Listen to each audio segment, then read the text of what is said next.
Hi guys, welcome to our channel.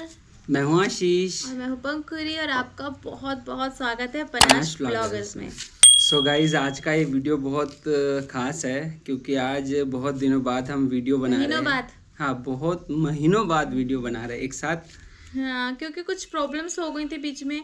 हमारे कुछ video हैं एक दो, उसमें आप लोगों के क्वेश्चंस भी आ रहे थे कि क्या हुआ, आगे क्या हुआ। मैंने बताना चाह रही थी उस टाइम, बट हम लोग किसी कारण से वीडियो नहीं बना पाए थे। तो वो सारे कारण आज हम लोग आपको बताने वाले हैं कि क्या हो गया था जिससे हमने वीडियो बनाना बंद कर दिया है।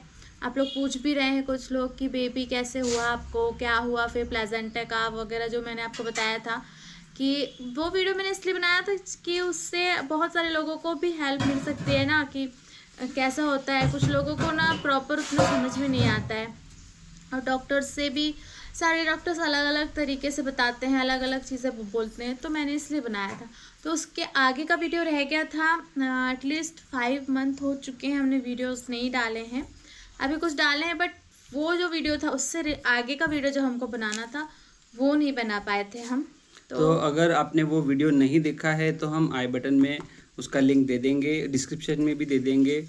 तो आप वहाँ जाके प्लासेंटा से रिलेटेड जो हमें प्रॉब्लम हुई थी, पंखुड़ी को जो प्रॉब्लम हो रही थी डिलीवरी प्रेगनेंसी में, तो वो आप ज़रूर देखिए। उसमें भी बहुत सारी इन्फॉर्मेशन है, आपको बहुत मदद मिलेगी उससे। तो मेरा 6th मंथ स्टार्ट था, वहाँ तक का मैंने वीडियो आपको बताया था। तो अचानक से फिर क्या हुआ था कि इनकी तबीयत ख़राब हो गई थी बहुत ज़्यादा, बोले तो बहुत बहुत ज़्यादा। वो मैं आपको आगे बताऊंगी कि हुआ क्या था। अभी भी आप तो बहुत अच्छा देख रहे हैं, बहुत ज़्यादा तबीयत ख़राब थी और हालत भी बहुत डाउन थी। अभी काफ़ी अच्छे हो गए हैं, इम्प्रूवमेंट हो गया है। तो हमने स्टार्ट किया। ये तो बहुत दिनों से मेरे से बोल रहे हैं कि आप तुम तो करना स्टार्ट करो, मैं तो ठीक हो रहा हूँ, हो जाऊँगा, बट तुम बनाओ। बट मेरा मन ही नहीं करता था। और फिर अब बेबी भी है, मेरा बेबी भी 4 मंथ का कंप्लीट हो जाएगा 23rd को, दिसंबर में। तो आप लोगों के ये क्वेश्चंस आ रहे थे कि क्या हुआ आगे, आपका लो लाइन प्लेजेंटा था तो कैसे हुआ, क्या हुआ। तो डॉक्टर ने हमको पहले ही कह दिया था कि आपको टेंशन लेने की कोई बात नहीं है। अगर लो लाइन प्लेजेंटा है भी तो आपके साथ ज़्यादा से ज़्यादा ये होगा कि आपका सीज़र करना होगा। तो मैं बिल्कुल मेंटली प्रिपेयर थी इस चीज़ के लिए कि मेरा सीज़र होगा। तो मैंने बोला होता तो है, सबका ही होता है, इसमें कौन सी बहुत बड़ी बात है। मेरा पहला तो बेबी नॉर्मल हुआ है, मैंने पहले भी आपको वीडियोस में बताया है।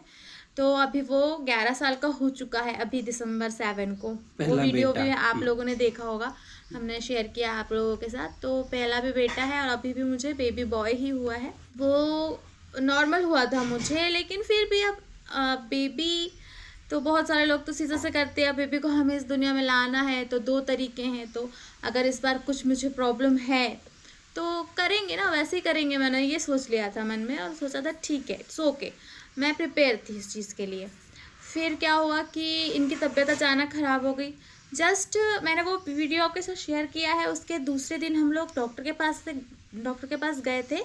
पुणे में थे तब हम लोग रूटीन चेकअप के लिए। हाँ, तो उसमें भी सब कुछ नॉर्मल बताया था डॉक्टर ने कि कोई प्रॉब्लम नहीं है, बस वो प्लेजेंटा आपका जैसे का वैसा ही है। उन्होंने यही कहा उस टाइम के कि 7-8 मंथ तक हम देखेंगे कि कैसा क्या होने वाला है। तो हम वहीं रहने वाले थे पुणे में उस टाइम पे। कुछ सेफ्टी प्रिकॉशंस उन्होंने हमें सजेस्ट किए थे जो हमें फॉलो करना था। वही ज़्यादा वर्क नहीं करना, ये जो मैंने आपको पहले वीडियोस में भी बताया है कि ज़्यादा लोड वाला वर्क नहीं करना है। और क्या बोलते हैं, भारी सामान नहीं उठाने वाला। वो तो नॉर्मल वैसे भी नहीं उठाते, और नीचे झुकने वाला काम ही बना था। इवन मैं पूजा भी स्टूल पे बैठकर और नहाती भी स्टूल पे बैठ के थी, ऐसा मेरा चल रहा था। उस बीच में हम लोग बहुत ज़्यादा खुश थे कि एक तो हम सेकंड में भी चाहते नहीं थे, आपको मैंने ये बताया है पहले वीडियो में।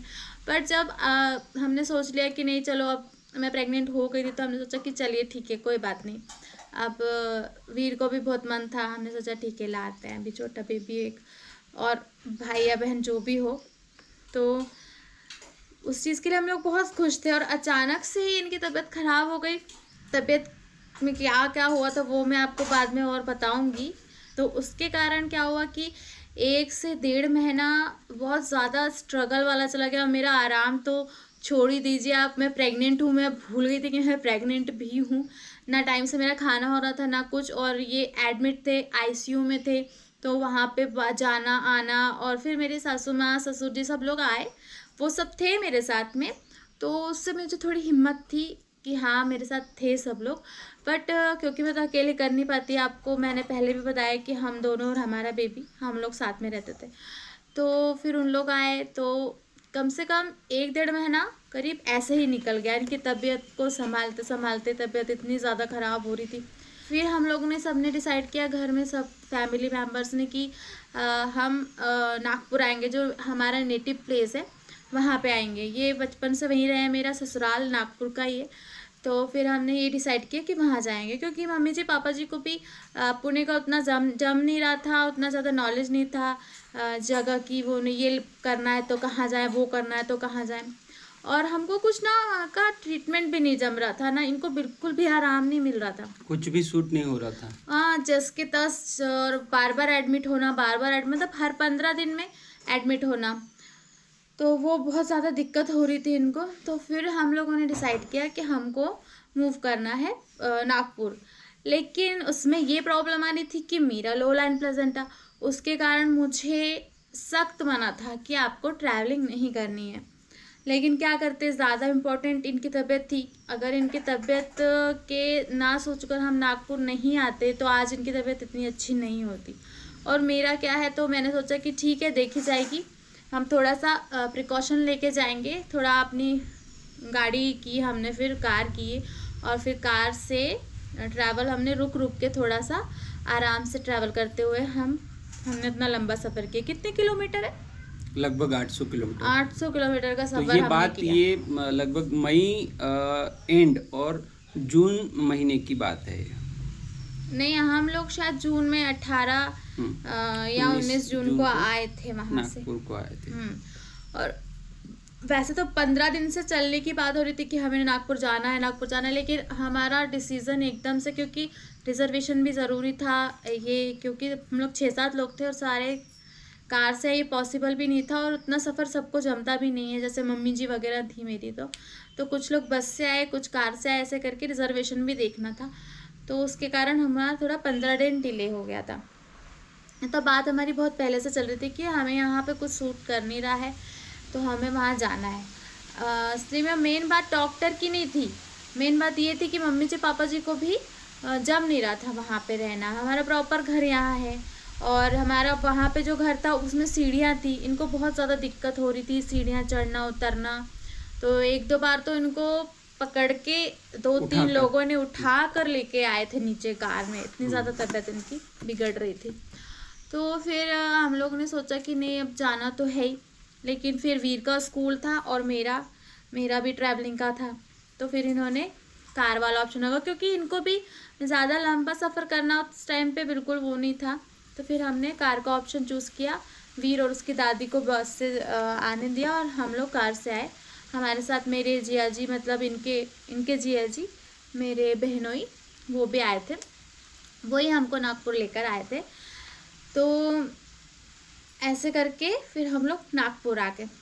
अब मेरा 7th मंथ स्टार्ट होने ही वाला था उस टाइम पे। तो और मेरे घर में जब सबको पता चला कि इन लोग नागपुर आ गए, तो मेरे घर वाले आने को तैयार हुए कि इनको देखना। एक बार ऑलरेडी वो पुणे आ चुके थे, तो पुणे आकर देख के गए थे वो तबीयत इनकी। लेकिन फिर यहाँ आए तो फिर उन लोग, यहाँ से तो 4 आवर्स लगते हैं, पुणे तो बहुत दूर पड़ जाता है। तो उन्होंने सोचा चलो यहाँ पे भी देख कर आते हैं अब कैसी है तबीयत, क्या है। और जैसे ही हम लोग नागपुर आए ना, तो एक तो अपना घर और अपना एटमॉस्फेयर मिला इनको, तो इनको थोड़ा रिलीफ मिला। फिर वहाँ के हॉस्पिटल में भी एडमिट ही रहना पड़ा इनको, एटलीस्ट 15 डेज फिर ये एडमिट रहे। वहाँ पे जो ट्रीटमेंट चला उससे इनको काफ़ी आराम हुआ। इवन 2-3 दिन में ही आपको थोड़ा रिलीफ मिल गया था। हाँ, 1 वीक में बहुत अच्छा आराम हुआ था। जैसे इनको आराम हुआ, ये मुझसे कहने लगे कि नहीं अब तुम घर चली जाओ मम्मी पापा के पास में, यहाँ पर तुम्हारी केयर वैसे भी नहीं, अब मेरी केयर करेंगे मम्मी पापा कि तुम्हारी करेंगे। और फिर मेरा ऐसा था प्लेसेंटा नीचे वाला, तो ब्लीडिंग की प्रॉब्लम मुझे कभी भी हो भी सकती थी। तो ऐसा चल रहा था इनके दिमाग में कि तुम वहाँ ज़्यादा अच्छे से रह पाओगी वगैरह वगैरह। और 1-1.5 महीने से तो वैसे ही मेरा चल रहा था, दौड़ भाग, नींद नहीं, और टाइम से खाना नहीं, 2 रोटी बड़ी मुश्किल से तो मैं खा रही थी। तो ऐसे इन्हें ये बोले कि वहाँ रहोगी तो थोड़ा सा टेंशन, तुम यार मुझे देखती रहती हो तो थोड़ा वहाँ पे कम रहेगा तुमको, तो तुम चली जाओ। अब मेरा मन बिल्कुल नहीं मानने को तैयार था कि मैं जाऊँ, लेकिन फिर सबने मुझे समझाया। मेरी सासू माँ भी बोलने लगी कि बेटा तुम वहाँ रहोगी तो ज़्यादा अच्छा रहेगा, यहाँ मैं इसका करूँगी कि तुम्हारा करूँगी। फिर मैंने थोड़ा समझ के लिया, मैंने कहा ठीक है अब जाना तो पड़ेगा। मन तो बिल्कुल नहीं था कि इनको मैं छोड़ कर जाऊँ, बट फिर मैंने सोचा कि ठीक है। फिर मम्मी पापा वगैरह सब लोग आए, तो फिर मैं उन लोगों के साथ में यहाँ आ गई। मैं अभी भी हम लोग मेरी मम्मी के घर पर ही हैं, तो हम लोग यहाँ आ गए, मतलब मैं आ गई। ये एडमिट ही थे उस टाइम पे, मैं इनसे मिली, हॉस्पिटल गए हम लोग, सब इनसे मिले हम लोग, और फिर हम लोग यहाँ आ गए। फिर मेरा यहाँ पर ट्रीटमेंट स्टार्ट हुआ। फिर सैटरडे यहाँ पर जो डॉक्टर बैठते हैं, जो यहाँ के फेमस डॉक्टर हैं, है तो ये गांव ही, नागपुर सिटी है, पुणे भी सिटी है, बट ये जो मेरा मायका है ये गांव है। तो यहाँ पर एक या दो डॉक्टर ही ऐसे हैं जो बहुत अच्छे हैं, और थोड़े दूर पर जाना पड़ता है और अच्छे डॉक्टर्स के लिए। तो हम लोग वहाँ पर जाकर फिर मेरा जो 1-2 महीने का लगभग 1 महीने का मेरा गैप हो गया था, मैंने डॉक्टर विज़िट नहीं किया था। तो फिर यहाँ पर आते ही मुझे मेरी सिस्टर लेके गई साथ में कि चलो अपन देख लेते हैं कैसा क्या है अभी। तो फिर वहाँ पे गए डॉक्टर के पास, तो डॉक्टर को अब उनके लिए तो नया था, फिर उनको पूरी हिस्ट्री बताई मैंने कि ऐसा ऐसा प्रॉब्लम है सर मेरे साथ में। तो उन्होंने कहा हाँ ठीक है कोई बात नहीं, आप फुल बेड रेस्ट कीजिए। उन्होंने तुरंत कह दिया, मतलब बेड रेस्ट तो मेरा जैसे गुम ही हो गया था ना, फिर उस टाइम से इनकी तबीयत ख़राब हुई थी। फिर उन्होंने मुझे कहा कि आप फुल बेड रेस्ट कीजिए। मैंने कहा ठीक है। फिर उतना ही था, उन्होंने देखा कि हाँ लो लाइन प्रेजेंट है, अभी भी वैसा का वैसे ही है। फर्स्ट उन्होंने सोनोग्राफी की, ब्लड टेस्ट किया और पुरानी रिपोर्ट्स उन्होंने देखी, बस इतना हुआ था। फिर वही मेरा हर 15 दिन में बुलाते हैं, 7th मंथ 8th मंथ में। तो 8वें महीने में वैसे भी कहीं जाते वाते नहीं, इसलिए भी मैं ससुराल से फिर यहाँ आ गई थी, क्योंकि फिर मुझे जाने नहीं मिलता, आने नहीं मिलता यहाँ पे। और वहाँ पे मेरा डिलीवरी वाले प्रोसेस हो नहीं पाती इनके तबीयत ठीक करके। तो फिर हम लोग यहाँ पर ट्रीटमेंट मेरा चालू हो गया, हर 15 दिन में जाना, हर 15 दिन में जाना। तो सब कुछ नॉर्मल चल रहा था, ऐसा कुछ मुझे तो ना प्रॉब्लम बताया नहीं था। बस एक बार क्या हुआ कि अगस्त की बात है, अगस्त में मुझे ब्लीडिंग हुई। फर्स्ट टाइम मुझे ब्लीडिंग हो गया अचानक से। मैं बैठी हुई थी और बातें कर रहे थे, खाना वाना हो गया था, ऐसी सिस्टर से बातें कर रही थी, वो अपना काम कर रही थी, वर्क फ्रॉम होम जैसे वो करती है, तो वो कर रही थी। और उससे बात करते करते मैं एकदम से उठी और मुझे ब्लीडिंग हो गई उस दिन। तो फिर हम लोग बहुत डर गए कि कैसा क्या करना चाहिए। तो वो लो लाइन के कारण ही हुआ था ये तो मुझे पता है, बट मेरी भाभी के साथ भी ऐसा हो चुका है एक बार, उनको भी ये प्रॉब्लम थी उनके फर्स्ट बेबी के टाइम पे। तो उनका हमें पता था, तो हमने पहले सोचा कि डॉक्टर के पास जाते हैं, लेकिन फिर हमने उनसे पूछा तो उन्होंने कहा कुछ नहीं अभी, इट्स ओके, होता है थोड़ा सा, अभी टेंशन मत लो आप इतना, और इतनी दूर जाना पड़ेगा अभी, कम से कम आधा पौन घंटा हमें जाने में लग जाता। तो बोले उधर मत जाओ। और उस दिन डॉक्टर वो बैठते भी नहीं थे शायद, तो हम लोग ने उस दिन नहीं उस दिन बहुत देर हो गई थी, शाम रात की बात है शायद। तो बोले उधर जाओगे तो एक काम कीजिए, आप ऐसे लेट कर अपना पैर ऊपर करके पिलो पर, थोड़े ऊंचे पर पिलो रख कर ही लेटिए और बिल्कुल बेड रेस्ट करो, बिल्कुल उठो मत जाके से। क्योंकि मैं थोड़ा थोड़ा, उन्होंने बेड रेस्ट कहा तो था डॉक्टर ने, बट मैं थोड़ा जैसे यहाँ आकर बैठ जाती थी, यहाँ बैठी रहती थी, थोड़ी बातें करती थी, नहाना भी मेरा आराम से चल रहा है, थोड़े बहुत वॉक करती थी, जल वल चढ़ाना, पूजा करना, ये सब मेरा चलता रहता था। तो फिर उस दिन जैसे ही ब्लीडिंग हुई तो बिल्कुल डर गए और बिल्कुल बेड रेस्ट बोले तो बेड रेस्ट। तो 2-3 दिन तो मैं बिस्तर से उठी ही नहीं, वहीं पे सब कुछ आने लगा मेरा, खाना वाना ये वो। और मुझे कुछ पता ही नहीं था इस मामले में, क्योंकि मैं वहाँ पे था नागपुर में और ये मायके में थी। क्योंकि इनको पहले से ही बहुत टेंशन था मेरा कि इसको ये प्रॉब्लम है, कहीं कुछ हो ना जाए, ब्लीडिंग ना हो। और अपन नॉर्मल लेते हैं हम लोग, क्या औरतें लोग ना थोड़ा नॉर्मल लेती है, लेकिन जेंट्स लोगों को बहुत टेंशन, हाँ ब्लीडिंग हो गई, कितनी हो गई, क्या हो गया, कैसे हो गया, ऐसे। तो इनको हमने नहीं बताया, हमने बोला ठीक है हैंडल कर लेंगे, कोई प्रॉब्लम नहीं है इसमें, इट्स ओके करके हमने नहीं बताया इनको। अब इनको पता ही नहीं था, बाकी हमारी बात होती रहती वीडियो कॉल में, नॉर्मली बात होती रहती थी हमारी। फिर हमने सोचा कि डॉक्टर्स को बता देना चाहिए, डॉक्टर को बताना तो बहुत ज़रूरी है। फिर हम दूसरे दिन ही डॉक्टर के पास गए, उस दिन थोड़ा लेट हो गया था करके। फिर दूसरे दिन हम डॉक्टर के पास गए तो फिर वही नॉर्मल चेकअप वगैरह किया। तो मैंने उनको बताया कि सर थोड़ी सी ब्लीडिंग हो गई मुझे। तो उन्होंने कहा कि आप एडमिट हो सकते हो क्या। तो मैंने कहा यार अभी तो मेरा 8 मंथ चल रहा है, जस्ट स्टार्ट ही हुआ था। कौन से महीने की बात है ये? अगस्त। तो उन्होंने कहा कि आपको पहले भी मैंने कहा था कि आप बेड रेस्ट करो, मतलब उन्होंने मुझे एक डांट दिया और बोला आपके साथ कौन बड़ा आया है। तो मेरे साथ बड़ा तो कोई नहीं था ना, मम्मी यहाँ पर ही थी और मेरी सिस्टर और हम चले जाते थे, चेकअप करा कर जाते थे बाय कार। तो उतना कोई बड़े के जाने का वो नहीं था, और जाने तो था, डॉक्टर मुझसे ही तो बात करते थे। इवन मेरे साथ में कौन है किसी की ज़रूरत पड़ती ही नहीं थी कभी। तो वो बस बड़ा कौन है बड़ा कौन है, उनका कहने का मतलब था कि आप एडमिट हो जाओ, हम ऑब्जर्वेशन में रखेंगे आपको और देखेंगे कि कैसा क्या ब्लीडिंग कंटिन्यू हो रही है कि कभी हो रही है।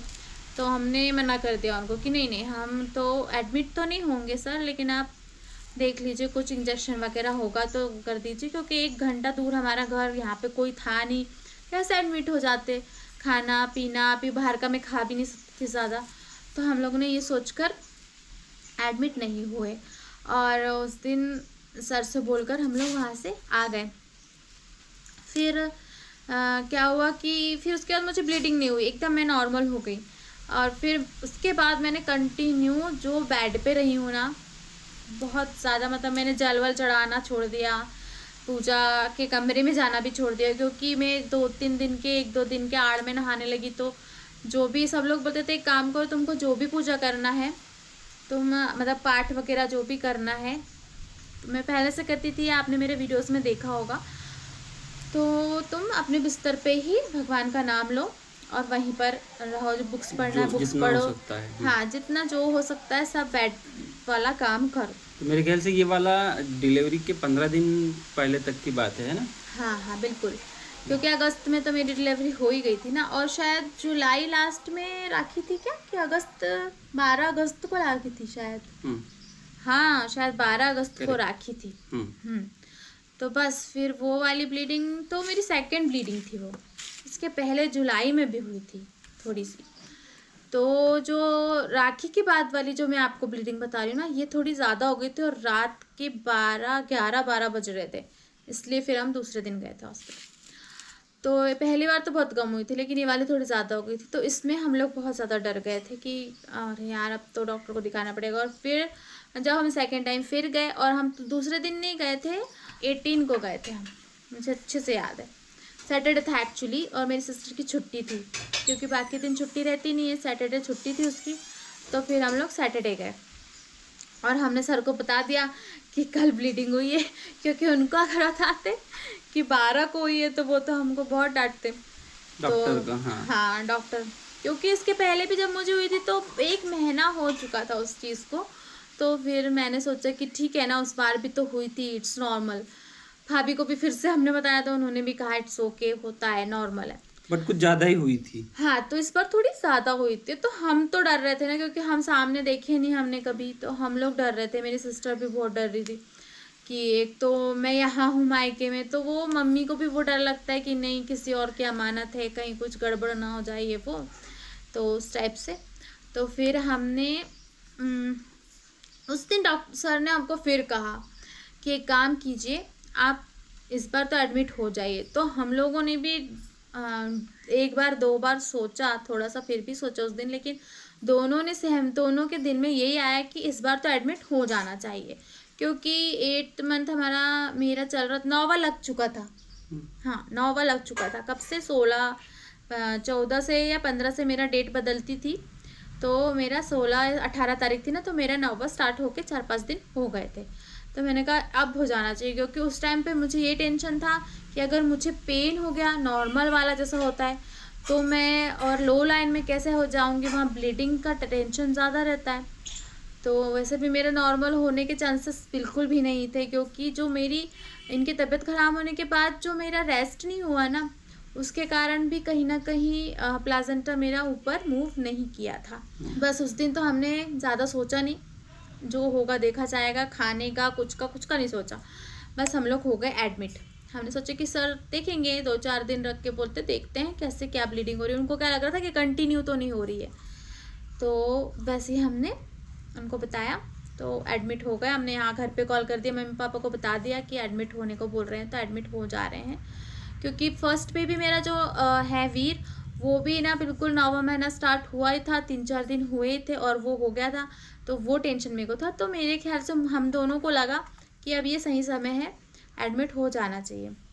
मतलब 8 मंथ कंप्लीट हो गए थे और हाँ। 9th मंथ स्टार्ट हो गए थे। सेम इस बार भी ऐसे ही डर लग रहा था, ऐसे ही कुछ ना हो जाए। ऊपर से ये प्लासेंटा वाली प्रॉब्लम थी तो और ज़्यादा डर हो रहा था। जबकि सर ने मुझे सितंबर 22 का डेट दिया था और मेरा बेबी अगस्त 23 को हो गया। तो मैं 18 को गई थी, तो हम 18 को भर्ती हो गए, वहीं पे एडमिट हो गई मैं।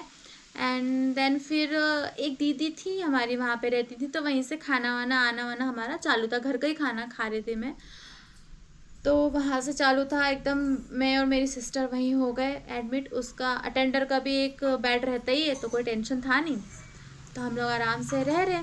अब 2-3 दिन हो गए, मैंने बोला सर को, हमने बोले एक दिन साथ जब आए विज़िट करने, रोज़ सुबह राउंड लगाते थे और शाम को राउंड लगाते थे। तो जब सुबह आए तो हमने कहा सर 2-3 दिन हो गए, कुछ तो हो नहीं रहा है, कैसा क्या करना है। तो उन्होंने कहा कि आप लोग को इतना टेंशन क्यों है, अभी देखते हैं ना, करते हैं। तो मैंने बोला सर टेंशन जल्दबाजी तो होगा, क्यों है? हम लोग एडमिट है, फालतू में पैसे जा रहे हैं ना भाई रूम के।